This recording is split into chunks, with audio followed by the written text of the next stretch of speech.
What's going on, guys? Thank you so much for tuning into my channel. You seen the thumbnail. Man, let's get right into it. So first off, if y'all have not seen yesterday's double main event, you had Shakur Stevenson versus Zapata.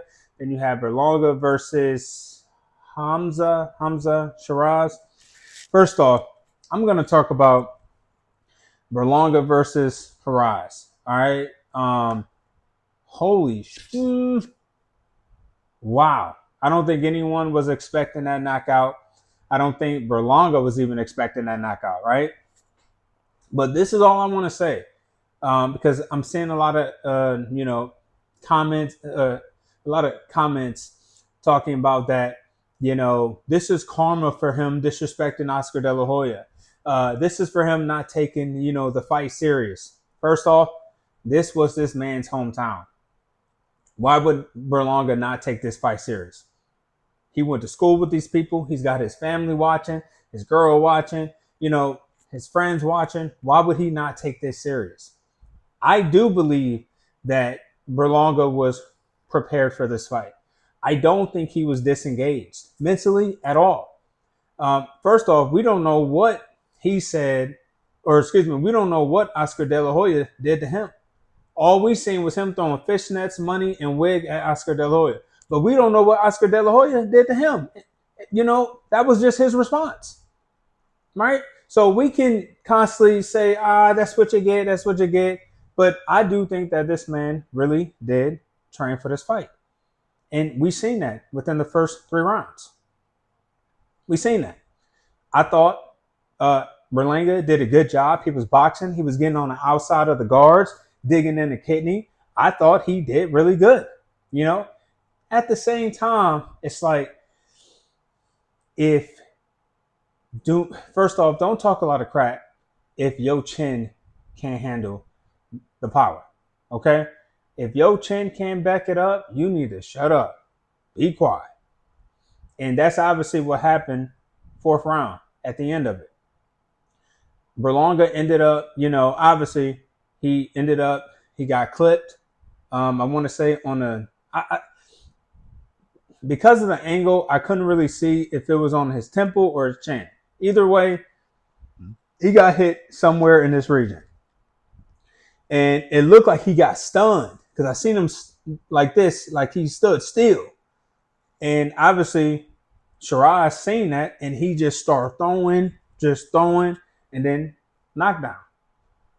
I thought that Berlanga, again, professional fighter, and I still think he's still young within his career, but there's nothing wrong with taking a knee. I do think that he should have took that knee, 100%. Gain your composure, relax, calm down. Also, I wanted to add this, all right?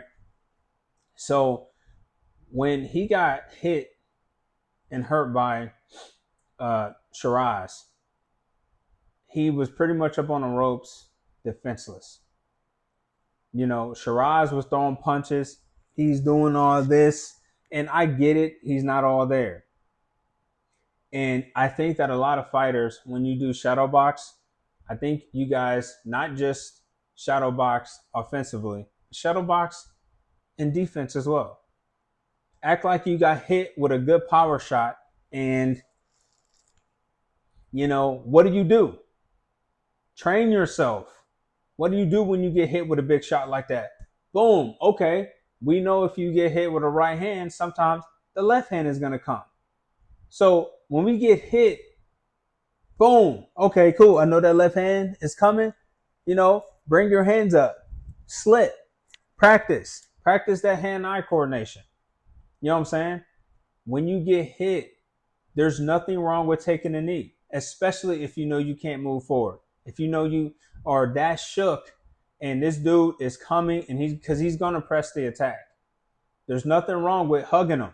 Don't become a puncher bag up against the ropes. Hug this dude like he's your cousin that you haven't seen in a long time. Go ahead and hug him hard and strong and wait until the ref comes and break it up.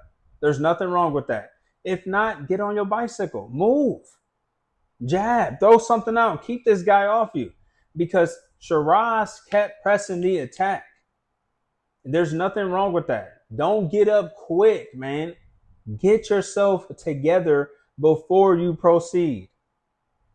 Okay?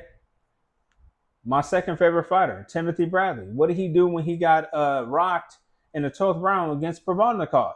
He took a knee because he realized he was already hurting. He was already shook. Couple more shots like that, man, he would have been out. In that round, he would have been out. Timothy Bradley did the smart thing by taking a knee. There's no shame in taking a knee.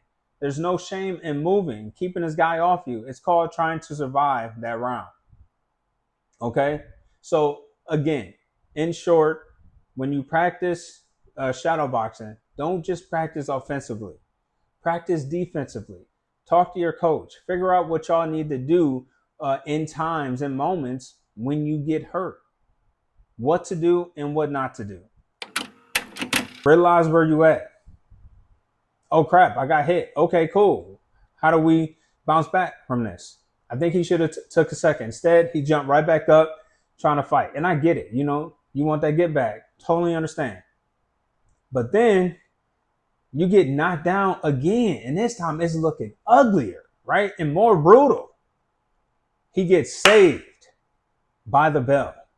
That bell saved him because he was not ready to come out that corner. Even in the 5th round, he was not ready to come out that corner at all. And what finished him was left hook, right hand, left hook. Ended the bout. So, again, Sheeraz did a good job. First off, I didn't know who Sheeraz was. I'm not even going to sit here and lie. But now I know who he is. First off, the man is a giant. Dude got power. Dude has an incredible reach. I think he's going to give anybody trouble. Anyone he fights, you know, they definitely better be ready. 100%. Okay.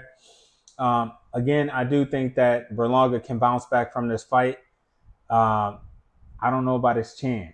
His chin is probably still in the ER. All right. But other than that, man, that's all I got for this video. Again, shout out to both fighters. Thank y'all so much for, you know, just putting a huge amount of effort into the fight. Thank you for Tom and Jerry. Thank you for giving us exciting fights. And I honestly appreciate both fighters. Thank you so much. Till next time.